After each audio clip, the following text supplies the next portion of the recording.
I will say this. I was excited, sad, devastated, angry, happy, relieved, and exhausted when I finished playing this game. I can't remember the last time that I had so many emotions running through me during one play session. Welcome back, UTC, to another First Impressions playthrough, this time of a game called Arizona Sunshine 2. Picture this. A zombie mosh pit meets a dance party in VR. There's something hilariously terrifying about watching undead folks shuffle towards you like they're late for a Black Friday sale. That's the charm in zombie games, right? Initially, you're like, I got this, as they're slower than a sloth on vacation and you're armed to the teeth. Soon you realize you're less zombie hunter and more panicking mall cop. Welcome to Arizona Sunshine 2, where your main goal is not to get turned into a zombie snack. The game's pretty much a rinse and repeat of shoot, reload, run. But hey, they tried giving Mr. No-Name protagonist some depth and buddy. The campaign, solo or with a friend, is basically an arcade shooter with more Walking Dead than a cemetery rave. Let's get into the details. Graphics. Although clearly this is being played on a Quest 3 when compared to the PC VR version of the game. The graphics on the Quest 3 has its limitations, but these guys did an amazing job. From lighting, shadows, smoke, fog, fire, the daytime cycle versus nighttime cycle, the indoor ambient lighting as you walk out a door to outside as it flawlessly changes into this, smoky abyss area, if that's where you are in the game. I couldn't get enough of just standing around staring in awe of the graphics. So for me, this game is exactly what the Quest 3 needs.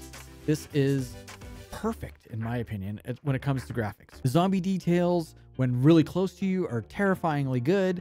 When they're far away from you, they're kind of a grayscale kind of image. Obviously, the draw distance of the Quest is different than that of a PCVR headset, so that there needs to be that balance. As they get closer, they become more detailed and colorful and terrifying. Even moving objects. There's a part of the game where you're on a moving locomotive, and while on the train, zombies are jumping off of hills at you, running at you, climbing up on different parts of the train. There's cactuses flying by you and tumbleweeds and mountains, and it's just, as far as the eye can see, this train and the terrain, it just looks absolutely gorgeous. Without getting into too much detail on Buddy, his graphics are great. He's got very detailed facial features. He's got scars and scratches. He definitely looks like he's been through the ringer a couple times. When you pet him, the controllers have haptic feedback, so you can feel it when you're petting his head or shaking his hand. They did a fantastic job with Buddy, your companion. Audio. Let's talk about audio. As many of you know, a lot of the games that I play, I turn off in-game music because I find it very distracting. A lot of games, I don't believe you need to have music to enjoy them. It takes away from the immersiveness. But I can say that with Arizona Sunshine 2, I did not feel that at all. I never even looked to see if I could turn off the music. It was quiet enough to just be in the background. And, it wasn't a rock and roll stuff unless it needed to be. It changed with the gameplay. It was very immersive. No complaints whatsoever about in-game music. Gun reloading sounds were pretty much spot on. Like, I'm not a weapons aficionado, if that's a word. But when you're reloading guns, dropping a mag, clipping one in, recocking each gun, it felt really good. The sound was really good. Sounds of the gun shooting, they're all different. Zombie sounds walking, your own footprints walking. If you run, if you crouch, if you walk slower, they all have their own independent sound, and it sounded very, very immersive. Even the barking and growling from Buddy, whether off at a distance, tracking down a zombie, or sitting in front of you wanting to play ball with his little whimper that he does, they were all top notch. A little thing too that I enjoy with these types of games in VR is being able to interact with the environment, and breaking glasses is a big thing. If there's a cup on the table and I pick it up and I throw it at a wall, it should break, and it does. And it sounds great. There's liquid that sprays all over the place if you throw a bottle at the wall or something. It's exactly what it should be like when you're interacting with things inside of a VR game. Ghostbusters, I hope you're paying attention. Now let's move to gameplay. There's a variety of locations, from spooky sewers to an airport that's seen better days. There's outdoor strip malls, campgrounds, gas stations, gang hideouts, military bases. There's a veterinarian clinic that you visit. There's a lab. There's so many different places that you visit, and you know, you have to walk through or backtrack through, and all these tent systems. Amazing work. Very in-depth, very captivating. It was a game that I started playing yesterday afternoon, and I finished the game. I just could not stop playing it. It was 6 hours or so of gameplay, and I just could not stop playing. At the end of every level or area, if you will, it kind of culminates with this giant wave of zombies that are coming after you. So you kind of know when that phase of the game is over, because you met with this, you know, hordes of zombies that you have to fight off. It gets quite intense, quite surreal. You're running around, sending buddy off to things, reloading your weapons, changing guns all the time so it's faster. Absolute chaos ensues at the end of every phase. Crafting in this game is a little different than most of these types of games. Like if you're going to compare it to Walking Dead Saints and Sinners, for example, in this game you don't get a backpack. You have unlimited storage in your chest. So any items that you find throughout the game, you can pick them up and just drop them on your chest, and it goes into your inventory. These items are used at crafting storage boxes that are scattered around the game. When you find these crafting stations, it's usually a good sign that something big is going to happen. There's going to be a wave of zombies coming after you, or a horde, or a boss. Some of them are armored and some of them are just giant. If you find one of these stations, good chance you're going to need it. So as you're progressing through each level, you can go up to cupboards, barbecues, drawers, fridges, cabinets, filing cabinets, dresser drawers, bathrooms, toilets. Everything can be opened. Everything can be looked in. Every trunk of every car, every hood of every car, the doors on all the cars, you might find weapons or ammo or something hidden on a seat inside of a car. You can break windows and reach in and grab things. It is unbelievably immersive. With all these items that you gather, like glue and nails and metal parts and stuff like that, as you keep them in your inventory, when you get to these stations, you can then craft things that'll help you along the way. You can craft mines, grenades, Molotov cocktails, and sticky grenades, all of which are used all the time. You have 2 wrist slots. Think of Half-Life Alyx, where you can drop in a grenade or a mine or something into your wrist slots, and then of course you can hold one with your pistol in your other hand, or your shotgun, or whatever it is you're carrying around. So you can carry only 3 of these crafted items, which is a bit of a downside. If you had some sort of backpack system, you could, you know, load up with some of these, especially grenades and Molotov cocktails. They kind of come in handy. So I would say that part was kind of disappointing, that I couldn't hold more of those items. But they don't want to make it too easy for you, because when you get to the areas where you need these items, only having a limited amount of them makes you use them very efficiently. I remember there was one part where I'm running across a bridge in a desert, like a rock bridge, and I had 3 mines with me, and I kept on just turning the mines on and throwing them over my shoulder as I ran across this bridge, and it was blowing up zombies behind me on the way. I could hear it exploding, hear them exploding. It was just so satisfying as I just beelined across this bridge. So let's talk arsenal, now that we're talking weapons. New to this version of the game, so Arizona Sunshine 2, is manual reloading. It is extremely well done, I think. You hit a button to eject a magazine, you stick in a new one, cock the gun. Every gun gets cocked differently. You know, all the handguns are the same, obviously, but the Uzis, the assault rifles, there's an M4, Tommy gun, AK-47s or something similar to that, LMGs, grenade launchers, SMGs, both fully automatic with drum canisters for ammo, and ones with just magazines, and all rounded off with a flamethrower. Well, there's even double barrel shotgun and single barrel pump action shotgun that holds like 10 rounds, and that thing is a beast. There's also melee combat in this game if you feel like getting up close and personal.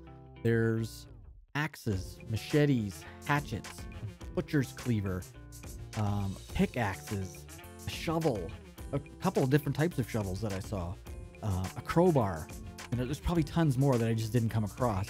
The only kind of downside of the melee attacks versus the weapon attacks is obviously close quarters. I wish I could throw some of these melee items.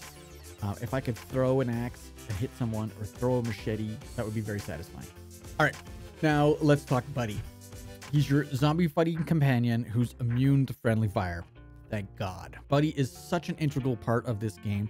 I thought he was just going to be a fun little companion that followed you around, but he is so useful from navigating through different parts of the map. If you get lost, Buddy will run to the direction you're supposed to go and sit down and wait for you to come there, which helps if you kind of get backtracked and forget which direction you need to go. He'll also attack zombies on his own if they seem to be a threat to you. So if you're not paying attention and one comes up behind you, he'll attack it for you. You can tell him to attack different zombies, which is great. If you're getting overrun by a horde of zombies and you're fumbling to reload, you can quickly send him after the closest zombie to you so that he knocks him down and gives you those extra precious seconds to reload your weapon.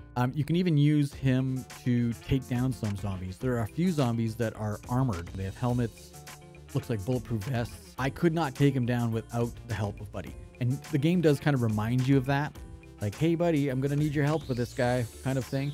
And you stick him on this giant zombie, he falls down, and then you can shoot the zombie to kill him without having to worry about him tearing you apart. Another thing that Buddy is useful for is as you're progressing through the map, you come across a bunch of locked doors and locked gates and fences and a bunch of different areas, without giving too much away, that you can't get past unless you use Buddy. So whether that's sending him underneath a fence, sending him underneath a gate, breaking a window and having him jump through a window, to fetch a key, to push a button, all these sorts of things that help you progress along the way you couldn't do without him.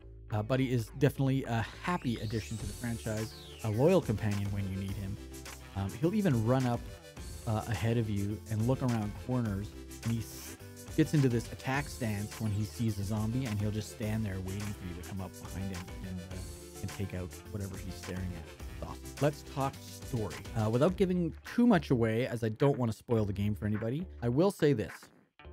I was excited, sad, devastated, angry, happy, relieved, and exhausted when I finished playing this game. Can't remember the last time that I had so many emotions running through me during one play session. And be prepared to have long conversations with your friend. I found myself actually, not just my character talking to Buddy, but me myself talking to Buddy. It was ridiculous. It is so well done. Cannot say it enough. You may have long conversations with your best friend. You may cry a little. You may scream some profanity, and then you might cry some more. This game really gets you where it feels. Playtime. The single player game is, I'm going to say 4 to 5 hours. You could probably finish it in 4 hours if you really hustled. If you are more of an explorer, which I am, I would say it's closer to 6 hours, 7 hours, maybe even. You might even be able to push that to double digits if you really explored every single inch of the map and opened every cupboard, every drawer, every washing machine, every garbage can. There's so much to do. It's crazy. Like I said, I did about 5 or 6 hours of playtime, 3 Bobo batteries. I was recording the whole time. I probably could have pushed it into 10 hours if I had done it over a few days, and I would have spent some more time exploring. And I just might do that. I might go back in and just see if I can't explore and find more things. There are lots of hidden items to find while you're exploring, not just the crafting components. There's masks that you can find, and I probably found 30 of them, 20 of them. It feels like so many of them. There's just something in me that tells me there's probably hundreds of them. From everything from, American flag masks, the biker helmets, biker masks, weird skull things, Day of the Dead type masks. I found a giant pumpkin head at one point and wore that for a while. There's so many things. I wish that you could take a picture of yourself or see yourself in a mirror or something. That would be cool with your mask, and snap a selfie or something. That would be kind of cool, but maybe in an update. And I've said this a few times, but unlike other games, I'm looking at you, Ghostbusters, Arizona Sunshine hits the mark 100% with opening up garbage cans, opening up recycle bins, cupboards, drawers, stoves, washing machines, dressers, filing cabinets, trunks, hoods, car doors, barbecues, gates, luggage, backpacks, and I'm sure I'm missing another dozen things. It's ridiculous. You can open up everything, which is what it should be. This is what VR games should be like. All of them. To me, This is the new standard for Quest 3 games. Arizona Sunshine 2 is a delightful blend of chaos and comedy where the real enemy is not the zombies, but your own ability to keep calm under pressure. If you love VR, dad jokes, there's tons of them, and aren't afraid to cry and love the occasional adrenaline rush, then this might be your jam. Thanks for watching, everybody. Give me a thumbs up if you like this video. Hit that subscribe button if you haven't already, and we'll catch you on the next one.